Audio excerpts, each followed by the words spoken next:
Thank you all so much for joining us here today. I know we have some familiar faces with us from across the country, and we welcome you all and to everyone who is joining us live or watching the recording after the fact for the first time. Thank you so much for being here as well.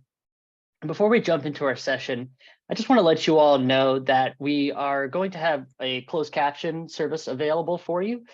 To enable this, you want to look at the bottom of your Zoom window there, and there should be a CC or live transcript button. If you click that and then pick show subtitles or show captions, you should be able to see the automatic captions generated by Zoom. I also just wanted to let you know that in future sessions, we're going to be striving to include American Sign Language or ASL interpretation. So please know we're working on this, and it's just one way we want to make this webinar series more and more accessible to as many folks as possible. And I'd also like to let you know that we're going to be taking your questions during this webinar, and we really want your input. I know we have a great group from all over and all different perspectives, so please do get your questions in. You'll see a Q&A button at the bottom of your screen, and you can go ahead and submit your questions there. We've got some great folks behind the scenes who are gonna take those all into account. And during the last 15 minutes or so of our session, we're going to be addressing your questions and posing them to our panelists.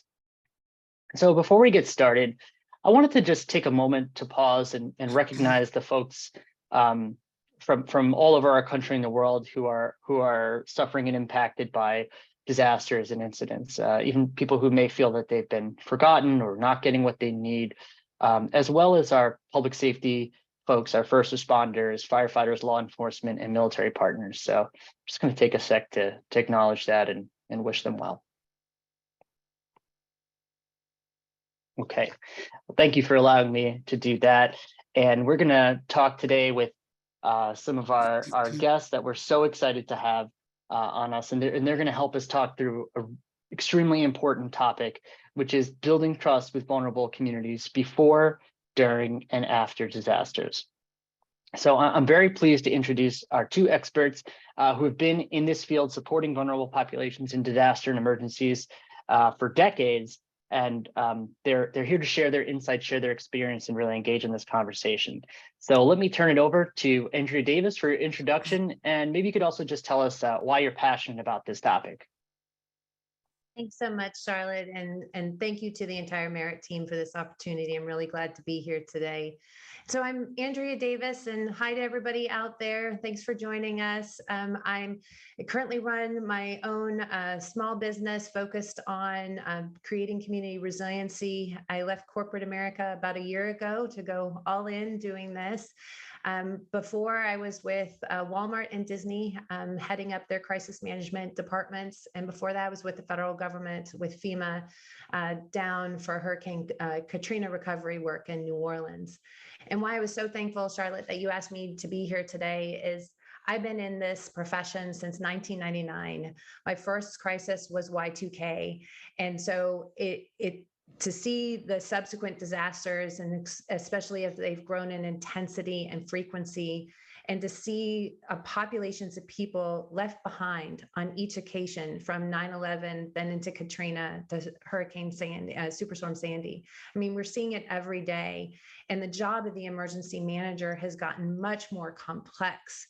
And to be able to now, to share my lessons learned, what I've seen so far with my career, I really appreciate that opportunity, because that's how we will make change, is if we learn from what has worked and how we keep on trying to strive for that whole community approach and making sure no one's left behind. And so with that, thank you, Charlotte. I'm going to turn it over to Valerie so she can introduce herself. Thank you, Andrea. Hello, everyone. My name is Valerie Haven. I have been working in the field of emergency management for 6 years now.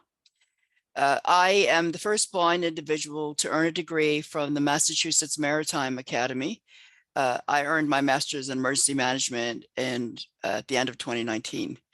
After that, I opened my own consulting business. It's called Redefining Bravery, Whole Community Emergency Management. the phrase redefining bravery, actually, I borrowed from Hamilton the musical. And for me, this has more to do with being able to honor and acknowledge the contribution and the lived experience of people that are either people with disabilities or underserved populations, people that are immigrants to this country, that there is a tremendous amount of appreciation and talent and safety that's being overlooked by our field. And I'm hoping that this is going to get way better. And the reason I'm excited to be here today is because of the fact that we're going to get a chance to talk a little bit about the kinds of contributions that underserved populations can offer the field of emergency management. Thank you both so much for those introductions. And I love hearing your passion about this subject. And Valerie, I think that's so important of what we can, as emergency managers, the leadership that we can gain from these underserved populations that we're talking about is so very important. And that's really what's going to enable the solutions that we're going to get into today. And so I have a few questions for you all that's going to help to guide our discussion. But wherever this goes, wherever we take it, I know we're going to have wonderful insights for our audience. So please just know this is just guiding what we're going to talk about here. So to start, I think we need to talk a little bit about the terms we're using here. We're saying vulnerable populations, underserved communities. Who are we talking about? What groups are we talking about here? And what are some of the challenges that we need to highlight? And Valerie, let me turn that to you for the first response. For me, vulnerable populations and underserved communities are two somewhat technical terms that in our field we use to define specifically the people and communities that we are trying to support. So vulnerable populations, I think, is a pretty wide definition. It can be anybody at any time. People move in and out of the experiences of vulnerability. They can be is usually situational more than anything than that. And underserved populations is a term that generally is usually more targeted towards our immigrants and our people that are newly to this, they're into the country. But it also can be people that deserve services that they're not getting for complicated reasons. Yeah. Thank you for that. And Andrea, I'd love to know your thoughts on how we define these groups that we're talking about here. But I'm putting back, my emergency manager hat, thinking this through and Valerie's totally right. These are kind of the broad terms that we give to communities that are in our blind spot that we just don't know about. And sometimes from a planning standpoint, especially if you're that lone emergency manager and you're tasked with developing a hazard mitigation plan for your community, and you have to kind of figure out what defines your community, and that plan is really only as good as everybody you've included in it. And it's really sometimes hard to go out and figure out what your gaps are and fill those blind spots. And I think that sometimes when we put this broad label of the vulnerable populations, we're putting people in buckets of like, this is all the others that I don't know about. And that the diversity of planning that needs to go into that could be individuals who have language needs that we just need to communicate as emergency managers in different languages, or make sure that we have things in ASL, just so we're reaching all of our different audiences out there. But we don't know that if we haven't gone out and truly understood what our community is and what those needs are. And to Valerie's point about individuals who are entitled to services who aren't getting them on a good day, they certainly aren't going to get them on a bad day. And so we, as that emergency manager, it makes the job so much more challenging to really go out on and hunt and understand that community, so you can put together a good plan before something happens. And that's where it really all is. And we can leverage that so much, the planning process at the end of the day, to understand how we can respond quicker and better for everybody and to meet those needs. Thank you, Andrea, for that. And I think it is so important, like you said, to know who you're serving, to know the different folks in your community, what their needs are. I think language is such a good example because it's something that is very challenging. Even if we think about something very precise like alerting, are we getting our alerts out to people the way we need to? I think even there. And so understanding who you have, maybe even understanding the historical context of why folks may not be even well served in this blue sky time that you kind of referred to, I think is so very important. And And Charlotte, yeah, go if ahead. I can add to that, I mean, if you think about it from the alertings are really good thought, because we just got to the point of having community alerting kind of be the norm, that we have, but it's all in English. And how many communities that we have are just English speakers. And so the emergency manager's job, it will never be done. It is there's so much job security in emergency management, but you constantly have to be like on your strategic planning is like, okay, great. We've got this emergency alerting tool. Now, how can we reach all of our audiences? And I just wanted to just take that home, just that you can't just check that box and say, I did it, right? We got an emergency alerting system. It's great, but you got to keep taking it farther and farther. Yeah.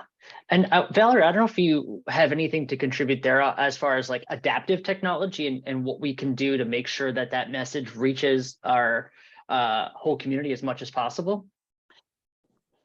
So Charlotte's asking me this question because she's aware that one of my many careers, I was an academic technology coordinator, and I developed and trained people with disabilities and other issues to be successful with their technology. This is a complicated question. It's something that is just beginning to be worked on. So what it is that, as you all know, there's a lot of apps, there's all kinds of mainframe things where you can find things online. There's a lot of things you can use to support yourself. But there's two concerns that I have about this. One is that even though maybe 98% of the population has a smartphone, not everybody does. There are still people that are in lower income categories where if they have a phone at all, it's probably an inexpensive one. People are using them now to go to school in some situations. So we can't guarantee equal access to the kind of technology that would be useful in emergency management, at least not right now. The other issue that concerns me about technology, whether it's, and this is a side issue. So one thing is that we need to pay attention to cyber attacks, because if the internet goes down, we're all in trouble. So that's one issue. And people with disabilities this is even more important, because people who use wheelchairs, electric wheelchairs, people who are on ventilators, people that need their phones for communication, automatic readers of the level of sugar or diabetic. This is all like we run on technology now, and we need to really strengthen our cyber security systems. Along with that, a lot of the technology that's used in the field of emergency management is not accessible. I just read a great article yesterday about England is looking at making their cyber hardware and software accessible for people with disabilities, not only so they can support themselves during an emergency, it's also so they can work in the field. So there's a lot. This is like a whole other webinar.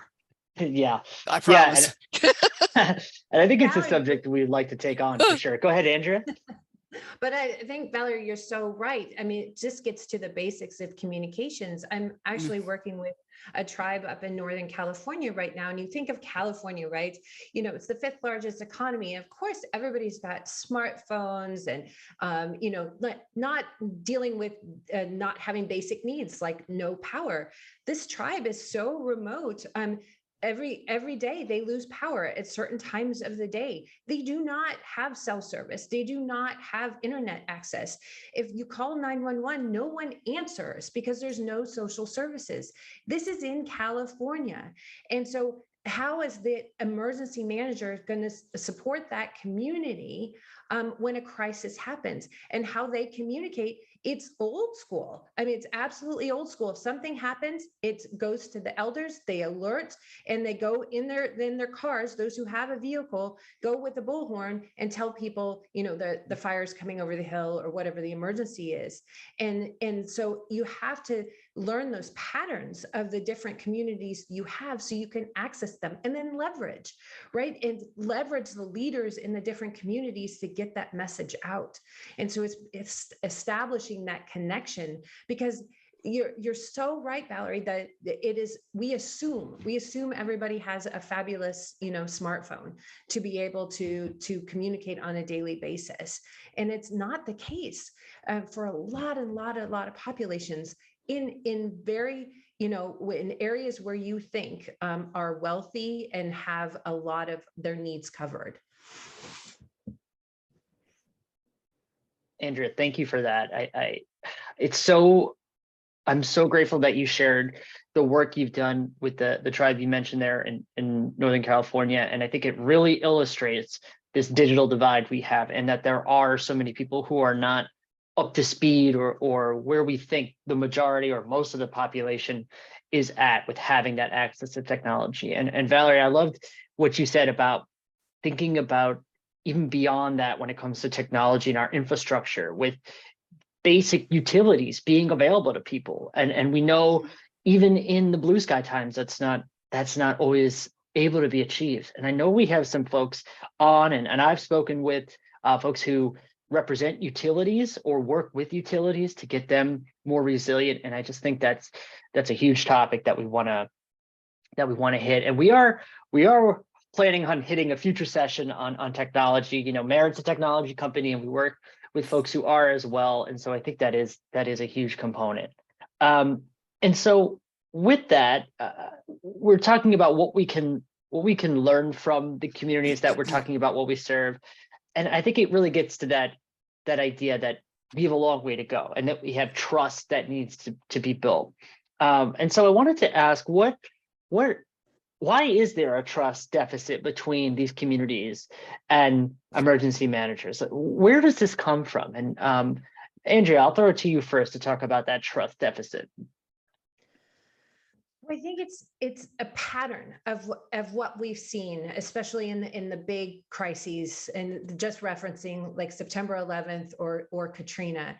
And so for the longest time, the approach to a response is triage, right? Save the most people as quickly as you can. And so that usually translates to able-bodied individuals, and getting them moving. I mean, if you look about how some of the access and functional needs population were treated after September 11th and throughout the flooding subsequent Katrina, it was deplorable. And so you have populations of communities that have seen this and have been nothing short of being victimized by this treatment of the first responder community. You can absolutely understand that there's no trust. And so how can you, as that emergency manager, how can you build trust with that, knowing there's this backdrop, and sometimes you can't even breach the wall, like you can't even get into the community because the trust is so poorly. I mean, we saw this after Hurricane Katrina, even with FEMA trying to get into certain populations and working with the communities. And we didn't even were able to get in there until the whole recovery took a 180 approach to how they were engaging the different communities and getting out there. And it was stepping back and being very simple, asking them, how would you like to recover? How can we help you rebuild? And talking to those leaders and starting to build that trust.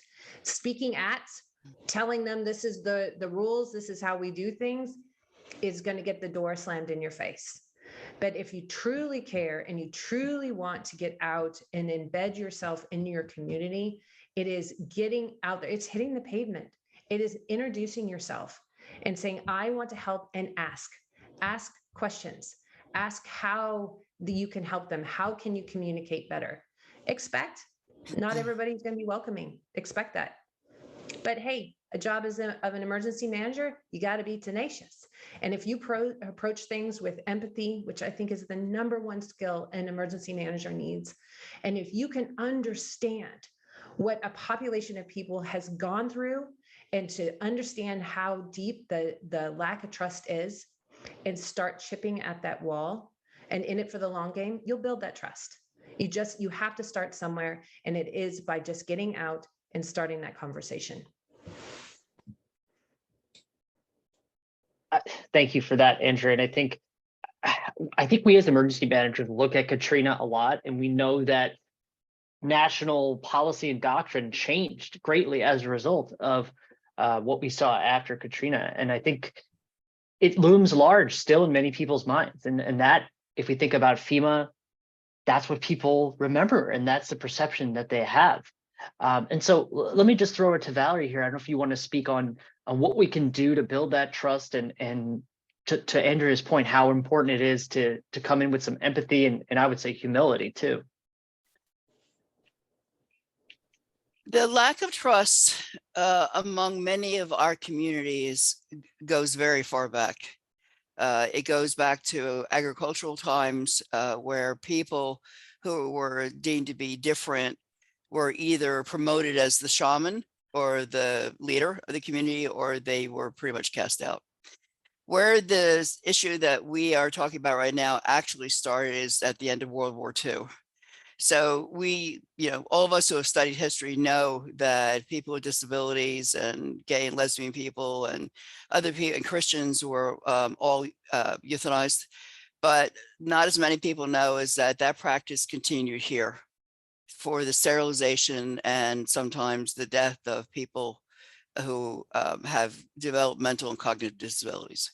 So that's actually where it started, and then it grew when Hurricane Katrina happened. And many people who were wheelchair users drowned because they couldn't be rescued. And then it just kept moving forward and forward. So the hardest part in getting started and earning the trust of these communities is that you're going to have to be comfortable with listening and letting people teach you and guide you. So I do a lot of this kind of work, and a couple of things I would like to recommend. So we're talking beyond just the cross disability movement. We're talking about people from different countries, different economic backgrounds. And so what I suggest is that you do some research. And first of all, you find your disability-led organizations. You can have your stakeholders come too, because they know a lot. But you want to figure out a way that works for you to invite people to the table. When I was working, doing outreach on these issues, things that I did is I learned about the community. Like, for instance, a lot of Haitian communities, they actually have religious leaders, and you want to find out who the leaders are, because you're not going to probably be that successful if you just walk right in. Each community and culture has its own rules about how things are communicated. Also, the lack of trust comes from the people with disabilities and other underserved populations are not regarded to be valuable. We're not contributors, we're drained on resources. Medically, if our disabilities or the other situations are caused for medical reasons, that means that we have a lifelong free ticket to the hospital. And these are cultural and societal norms that need to be worked on. So to go back to what I was saying is that, so what I do is that, like when I work with Israeli and Egyptian communities, I keep my elbows, my legs, and my head covered. So start by getting some, doing some research, finding out what is regarded to be respectful in that community, whatever it is. You may need to find coworkers that speak the languages of the people here. And another reason that we have trust is that people are afraid of our police officers and the other first responders. They see the uniform, and if these people are here, if they're undocumented and they're living here illegally, they are not going to come forward. So this has to be done carefully. But in my experience, once you get over that hump and you allow yourself to be taught and guided by these people, they will be, for the most part, be very happy to share their experience because they want to be heard. and they want to be safe. And they want to see if there's a way that they can improve the response for their community. It just takes some time and some planning. Wow, Valerie, I just love what you said. Listen and let people teach you. I mean, this is finding the leadership in those communities, and it takes a great deal of humility to do that. And I think what you said about the deep concern that people have about public safety, folks in uniforms coming into the community, however well-intentioned, and thinking about some of these very dark legacies that you mentioned, that can give us a real sense of why there might be such hesitation in really welcoming public safety folks and emergency managers with welcome arms. So I'll just say, could I add one more quick little thing? Yes, please. Okay, so I'm sure everybody here knows how very specifically emergency managers and first responders are trained. We're trained in very specific ways, and there's very good reasons for it. But the one thing that always puzzled me is that along with the incredible amount of training that our first responders receive in this country, my experience of first responders are often very intuitive. And that isn't said publicly a lot, but if we could give some credit to that, I think that we'll find that our first responders have a whole emotional toolkit that they haven't even tried to use yet. Wow. In my experience working with emergency managers, being a first responder in different ways, I think there is such a huge emotional intelligence component, and being able to, I guess, have those soft skills that we might call it. What do you think about that, Andrea? Is that your experience? Have you found emergency managers to be intuitive people?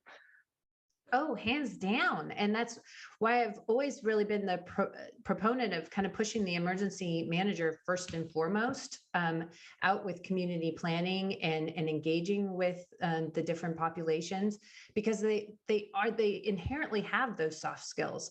And sometimes we get stuck, I think, with rules and regs, right? And then political pressures and all that stuff that comes with the job. But just the person, and what you said, Valerie, really resonated with me as far as how to engage with different communities and earn that trust, is the idea of respect. And I do feel that the emergency managers, as that leader and being able to show respect, is the best person to do that. And if we can handle and approach, going out and trying to earn that trust by showcasing how would we like to be treated? How would we like to be respected? And it goes back to those very basic things Valerie was saying. Listen, ask the questions, be receptive to that. And I mean, Charlotte, I have a personal example of this. I was so excited when I finally got the job with FEMA to help with hurricane recovery work, or Hurricane Katrina recovery work. And I'd been in emergency management for a good 10 years at that point. And I drove from San Francisco to New Orleans. I packed my 2 suitcases with my cat, Mr. Boo, and I was going to save the planet, Charlotte, because I knew what to do. And so I got there with all my ideas, right? I got there with all my ideas, and it was good and ready. And I'm telling people, and anybody's listening, because I was the director of external affairs. My entire job was to engage with the different populations, work with Congress, work with media, tie everybody together. Within 3 days, I was called Frisco Red. They hated me because I was doing the exact same thing, that I've been saying don't do. I was telling people what they should and shouldn't do as far as recovery. And we didn't move the needle on any recovery efforts until we stepped back and we went out into the communities, found those leaders that Valerie's talking about, worked with them and asked them, how do you want to recover? It was a hard lesson to learn, and hitting that wall is never easy. But I gained a lot of humility, to use your word, Charlotte, because of that experience.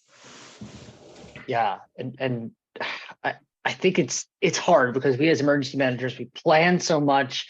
We feel that we're ready to get in there, and even in the recovery phase, we want to be really active and start the process, whether it's individual assistance or what we need to rebuild, and slowing down and really hearing what folks are saying to you, and let them guide you, and we have some great commentary coming in, and I just wanted to read something quick from Jason, who's a fantastic researcher within emergency management, and he just talked a little bit about even linguistic and dialect differences, even within one language. If we look at Spanish, for example, one way that it's spoken in one population, one community might be different in another as far as dialect. And so how is that going to change your way that you outreach? Who do you need to get to do the right kind of interpretation? And so that requires doing your homework a little bit to do that. And we have Cynthia here who also mentioned that she supports this, and we support you too, Cynthia, for sure. And we thank you for that. And I think you all have provided such great examples of what's worked in the past, or what you've seen. And I wonder if we could talk a little bit about maybe some other real life examples, or some other ways of reaching these populations and letting them lead that have worked for you in the past. And I'll turn it over to you, Valerie. Maybe you could talk about some of those ways that you've seen it go well in the past, real life examples that have gone well. So offering exercises, whether it be active shooter or flood or evacuation, and recruiting individuals from the diverse communities is really key. So back in the day, when they wanted to do exercises that represented diversity, if they couldn't find someone from a group, like a wheelchair user, someone who used the wheelchair, then they put a person who could walk into the wheelchair. And that, unfortunately, it seemed like a good idea at the time. But the problem with that is that they didn't get the information that they needed during the exercise, because a person who can walk is not going to deal with moving a wheelchair the same way that someone who cannot walk or cannot move and needs to evacuate quickly or hide. So you have things like that going on. And there's other things that it comes from not understanding the needs of a given community. So like, I became blind very slowly, and I went through a lot of hard time. My family and I got caught in Hurricane Agnes. I think in the 70s, we were caught outside for over 8 hours before we were able to find shelter. Wow.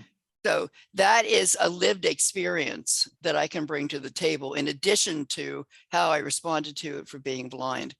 I also went to, in 1994, Israel reopened the Western Wall tunnels, the Kotel, for faithful people to visit. And an American man actually paid to put accessibility into the tunnels so that people could go and visit if they had a disability. So I flew by myself, because I do that a lot internationally, but being a female, an American, a Christian minister, and blind and alone, that was too much for Mossad. So I got yelled at by everybody. It felt like, when I was in Jerusalem. Wow.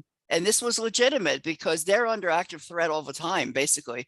And strangers walked up to me and said, "You have no right to be here. How dare you endanger other people? If somebody starts firing, somebody's going to get killed trying to save you." And like, we don't hear that here. So that's why it's important. I mean, it was not comfortable. And also, the police officers in Jerusalem, they carry machine guns. It's a very different experience. So we have to be sensitive culturally to the fact that these people are living in our country, and they understand safety and persecution somewhat differently than we might. And that's where we just have to really dig in, make a safe space, and just follow the rules and see what happens.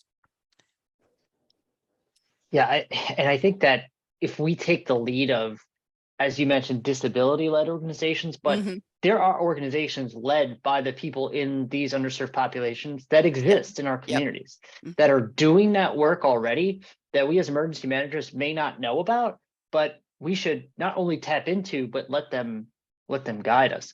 And yeah, go ahead. So the only thing I wanted to say is that this is not your first step. This is like your fifth step. One of the things you can think about doing is actually setting up a community emergency response team Yes. within these communities. So, for instance, in New Jersey, they have a large population of people who are deaf and or hard of hearing. They set up a number of CERTs to help with locating and supporting people who are deaf and hard of hearing. And so I think eventually that's where we could go. And it would be easier to manage and we could learn from each other. I think CERT is wonderful. I'm actually, this is why I have San Francisco in the background. I'm out at the National CERT conference here, and there are just hundreds of volunteers who are so passionate, people who are in their community doing so many other kinds of roles that want to be part of preparedness, want to be part of response. And if we take the time to seek out folks who maybe haven't been included before and adapt to what we need to get them to be CERT volunteers, get them to be Medical Reserve Corps volunteers, or just connected with the apparatus of emergency management in some way, I think that would go a long way. Andrew, what do you think about that? What are some ways that we can do things like that to get people involved, or what are some ways that you've seen it work in the past? Well, the concept of leveraging your resources, and Valerie, I wanted to hit on what you'd said about, practice how you play, in making sure that you have all different types of individuals represented in your exercises is key to that exercise's success. And it is those learnings that will help you respond better. That was an excellent point, Valerie. But just knowing your community and then leveraging it. I mean, the private sector is such a huge resource to emergency managers out there. And sometimes we forget about them, especially if you're in public service, and that your small business community is a huge representation of your entire community. And then your bigger companies, and having been an emergency manager at two big ones, Walmart and Disney, I knew how I could support, a disaster response, because I had been a public servant before. And so I was always like reaching out to my FEMA colleagues or my local emergency managers in those roles. But I think sometimes we get in our little silos a little bit and forget, like, hey, I should be talking to, do I have a counterpart at this major company that's down the road from me who's an emergency manager? Should we do some exercises and planning together? Because think about, from a community standpoint, it's both altruistic, that a business engages in community planning and giving back and humanitarian aid, but it's also good business sense, because if you don't have a community, they don't have customers. So you can really kind of leverage different motivators to get this whole community approach. And I found it really successful for us. And again, I recognize that I have a bias. I mean, especially when I was with Walmart, the biggest retailer in the world, it makes it easy for me when I call somebody, they pick up the phone. A smaller company, a smaller community emergency manager may not have that. However, if you have already connected with that big dog and done some planning, you now have that door open. And that emergency manager, whatever position you are, public, private, community, if you have leveraged all your different relationships, that gets you such a step closer to having that solid plan and making, at the end of the day, what are we striving for? A resilient community. And that when the bad day happens, you can recover faster and mitigate that impact. Andrea, thank you for that. I just wanted to quickly address, because someone just asked what CERT is again, and that's the Community Emergency Response Team. And these are organizations. They could be at the within, and you guys correct me if I'm wrong, but it could be at the county level, city level, and they're basically groups of volunteers who come together and want to learn fundamentals of emergency management, get trained to be involved in response when it happens, do things like help to operate shelters, distribute vaccines at distribution sites, things like that. And I just wanted to quickly address what you were saying, Andrea, about the role of public-private partnerships here. And this is a topic that we really want to hit later in the webinar series. But you talk about a company like Walmart. I mean, you probably know offhand, but I don't know how many locations they have across the country, but they're cornerstones of the community. People, Over tons of folks. 15,000. I mean, think about how many folks work there and how I think it's one of the biggest employers besides the US military in the Correct. country. 90% of the US population lives within 10 miles of a Walmart. Think of So that asset, you as an emergency manager. Think about that. yeah. And I wanted to just, again, quickly bring up two frameworks that we can use to help us think about this. And one I heard from a recent webinar with Dr. Mary Schoenfeld that Epicenter Innovation did is called a chaos management system. And that's community help and assistance organizational system, which is a great one. And then I wanted to just mention CMIST, which stands for Communications, Maintaining Health, Independence, Safety and Security, and Transportation. And that's one of my good friends and colleagues, Sadie Martinez out in Colorado, Emergency Management Access Functional Needs is a huge champion of this. So I know I just mentioned those quickly, maybe this could be a follow-up, but these are two frameworks that we can use to help guide our thinking about not only what these communities need, but what resources can we draw from that already exist? How can we leverage who's out there already, even if we don't think of them as a formal emergency manager? And we have a lot of concerns as emergency managers about spontaneous responders, right? We know that can maybe cause some chaos, and well-intentioned folks who are out there wanting to help may not have the training and background necessary to do so effectively. But if you go in the blue sky times and find those people, build those relationships, I think you're going to have a much better outcome. And I know we're getting to our Q&A time coming up in a minute here, but I'm just really loving what we're saying with this conversation.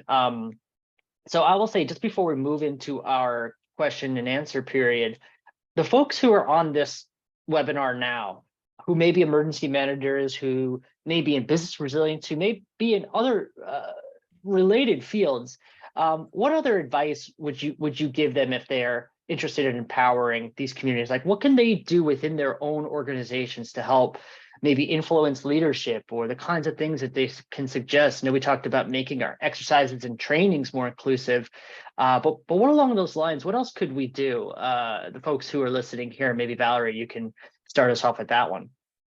So I would suggest that you start right within your own organizations. You most likely have people with disabilities and other life concerns, because I think it's 1 out of every 5 adult in the United States has 1 or more disabilities or access and functional needs. So I would start the conversation right where you are, with your communities, with your family and friends, so that you can explore the feelings. This is a very emotional topic. I'll warn you now. People have very strong feelings about issues of disability. They mean different things to different people.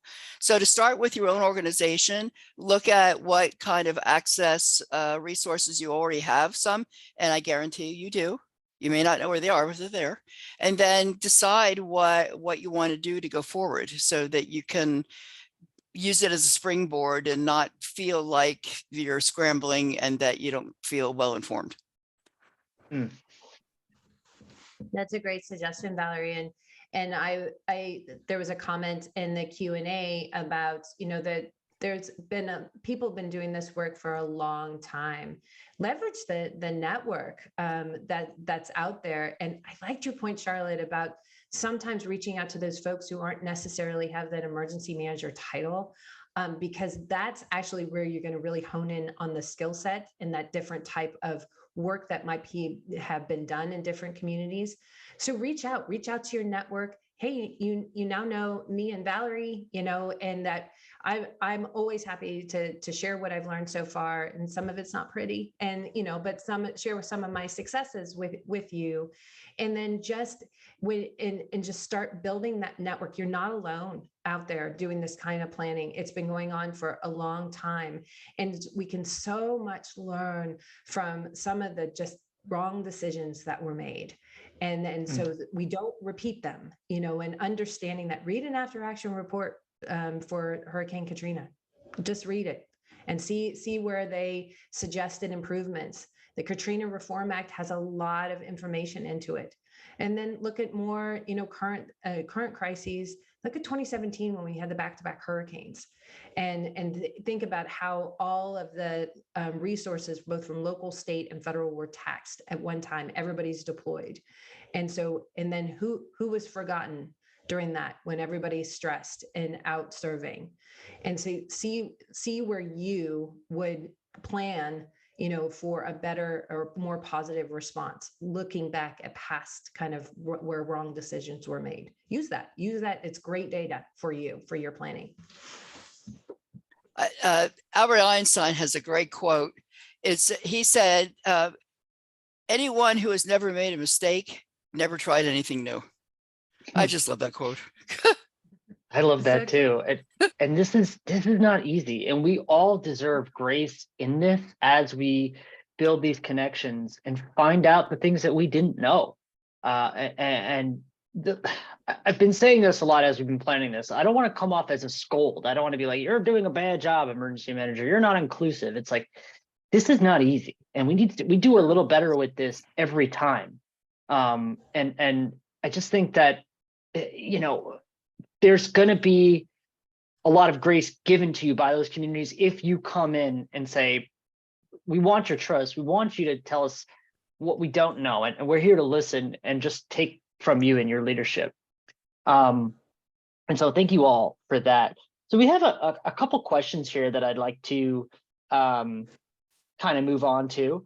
Angela Thompson, you asked a couple really good questions. And the first one is, I'll just read it here.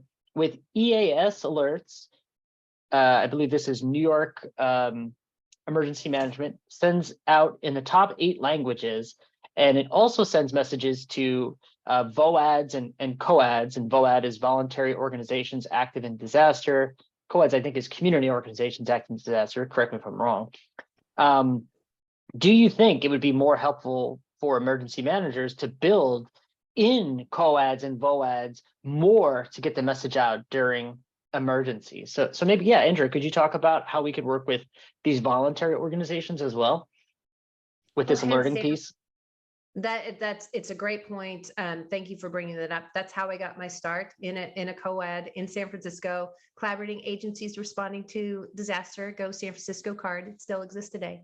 And that's the heart of it. They have the pulse on the community. And if the emergency manager leverages that, and at the time, and so this is way back in 1999, the COAD had a seat in the EOC in San Francisco. That's how integrated it was with the planning. And that's exactly where we need to be, because who has the pulse on your community are those community leaders. And I take it a step farther. I'm going to harp on it as far as private sector. You got to have a business EOC in the room too, or have a seat at the table, because then you're gonna get the spread around. And so the more that you can collaborate with these existing groups who will respond, they will respond in a crisis and serve a great need to the people that they help on a day-to-day basis. Leverage it to help with your community planning and with your response. Mm. What do you think about that one, Valerie? How can we get our VOADs and other voluntary organizations better incorporated into the way we respond and recover?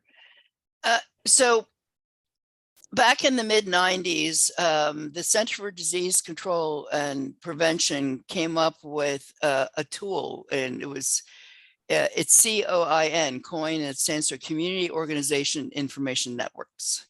So what that was for was to help with what we're talking about right now, how to find the organizations and stakeholder communities and the local bodega where the people are. That's what it was designed for, but it was really set up obviously for healthcare. So some very wonderful person at the University of Pennsylvania took their model and reworked it for emergency managers to try to help them identify these people and to bring them together. So a lot of it, I think, it really has to do with just educating yourself, reminding yourself that this is an ongoing process, and saying to these organizations, we want to know you better, we want to serve you better, and we want to invite you to our table. And then you just have to sit down and be quiet and listen. I love that. And, Valerie, I wanted to go back to something you brought up before, because we had another question here about after action reports. So those a lot of times are done for large incidents, and maybe Yes. they happen in a limited capacity in some smaller ones. So how can we get either these voluntary organizations or just folks from the underserved communities who were impacted to participate in AARs? How can they be part of it? What do we need to do that? So there's this really nice framework called emerging strategies, and it's about actually drawing from the both human and institutional and natural resources, meaning the plants and animals. And so what I would suggest, because I've been thinking about this for a different presentation, one thing I would suggest is that you bring in your local first responders and have a conversation with them about what they do with your organization if you're not a first responder. So find out what they're likely to do, how they're going to respond to the people in the underserved population in your community. It's just, you're not asking them to do anything, you're just asking them to fill you in. Once you've got that, then what I would suggest is that you do the next step. You go out to the community in whatever way that works best, advertise it, and to invite people to come in, but learn about who they are, what resources they have, and then you come up with a list of what you can offer them. So, because you want to motivate them to come in here. So telling them what you can offer them is very motivating for most organizations. Going back to what you had mentioned, Valerie, about the exercises, inviting them to play in exercises and doing a mini debrief and showcasing the after action process. Yep. And they can take that back to their organization and just building that culture of doing a debrief anytime something happens. It doesn't have to be the big bad day. You could have power loss for a couple hours in your nonprofit, and that's impacting your business substantially. And do a debrief and just kind of teaching those skills back, trade of skills, that the emergency management community can share that process. And then anytime something does happen on a community way, making sure it's accessible that they could plug in for the debrief and after action. I loved some of the phone calls now with some of the big national disasters that happen, that you can plug into a FEMA call from anywhere and listen to what's going on. And there's a Q&A period and can understand from and add feedback to it, and just making sure that there's avenues for everybody to provide feedback when something happens. Yeah, thank you for that, Andrea. And I know we're getting to time, and there's some really great questions coming in. Someone did ask about mutual aid groups. How do we incorporate mutual aid groups, which may not be professional VOADs or COADs? They could be the block you live on has folks that come together and help each other out with childcare, with getting food they need. I think this is a big challenge. So maybe quickly we can just say, how do we get to those sort of informal groups that are out there? First, know they exist, and bringing up CERT, or in San Francisco, it's NERTs, it's Neighborhood Emergency Response Teams, knowing about these little groups that are out there. And that goes back to that engagement of understanding your whole community.